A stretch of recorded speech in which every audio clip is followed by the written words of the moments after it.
ডাকেন, কোন বাইরে আছে ডাকেন, কোন বাইরে আছে ডাকেন, কথা বলবো, সবার সামনে কথা বলবো। কেন সাইডে যাবো? কেন এটা রাস্তা না? আপনি সাইডে গিয়ে মঞ্চ করেন, আপনি কেন এখানে মঞ্চ করলেন? আপনারা কেন এখানে মঞ্চ করলেন? এটা রাস্তা না?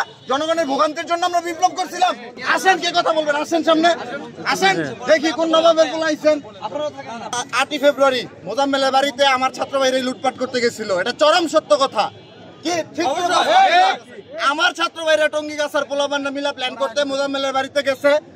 ওরা যায় ওইখানে লুটপাট করছে, 16টা পোলাপান কোপ খাইছে। একটা পোলাপান কাশেম নামে, সে 3 দিন পরে 12 তারিখে নিহত হয়েছে, মারা গেছে।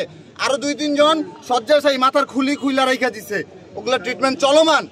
সেই অবস্থায় আমরা বারবার বিচার চাইছি যে গাজীপুরের অবস্থা কিন্তু খারাপ। গাজীপুরে আওয়ামী বীজ, আওয়ামী কীটপতঙ্গ, আওয়ামী দালালরা কমিটিতে ঢুইকা গাজীপুরটা নষ্ট করে দিচ্ছে। আমার কথা ছিল, আমার ভাইদের কথা ছিল যে মোজাম্মেলের বাড়িতে যারা এই অপ্রীতিকর ঘটনা ঘটাইতে গেছে, লুটপাট করতে গেছে, তাদের শাস্তি, তাদেরকে বহিষ্কার, এবং অবশ্যই শাস্তি, শুধু বহিষ্কার না, ওই 9-6 বহিষ্কারে আমরা সন্তুষ্ট না। ওইটার কোনো সুরাহা না কইরা আপনারা এরপরে হাসনাত আব্দুলের উপরে অ্যাটাক করলো চৌরাস্তায়, এটারে নিয়ে যা করলো ভাই, আমরা তো বিপ্লবী। এটা নিয়ে টোটালি মামলা বাণিজ্য হয়েছে। এখানে একটা আসামি ধরতে পারেনি, যে লিগেল আসামি বা জেনুইন আসামি। সব সাধারণ মানুষের দইরা 2 লাখ, 4 লাখ, 5 লাখ করে খাইছে। আমার কাছ থেকে প্রমাণ নিয়ে যাবে না।